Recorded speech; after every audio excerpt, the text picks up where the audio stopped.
Pwede po bang paki-explain ang OBA para malaman kung papaano ba kumita?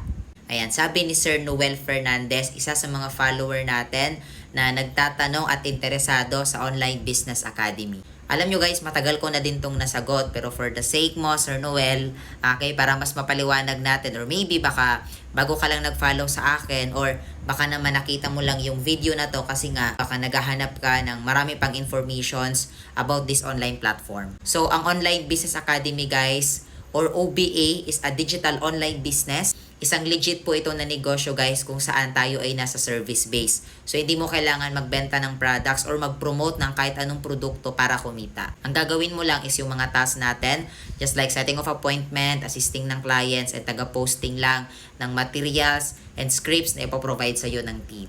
Question, pwede ka ba or qualified ka ba dito? Yes, pwede as long as you're 18 years old and above. Kahit ano pa yung background mo, estudyante ka man, OFW, empleyado, housewife, or even senior citizen, pwede mong pagkakitaan yung social media accounts mo at tuturuan ka namin for free. Basta magkaroon ka lang ng account ID at magkaroon ka ng access doon sa ating free orientation. So if you wanna qualify, meron kaming prepare na 1 hour and 15 minutes briefing para ma-discuss sa'yo lahat ng kailangan mong malaman. Just follow me and comment how para mabigyan kita ng access.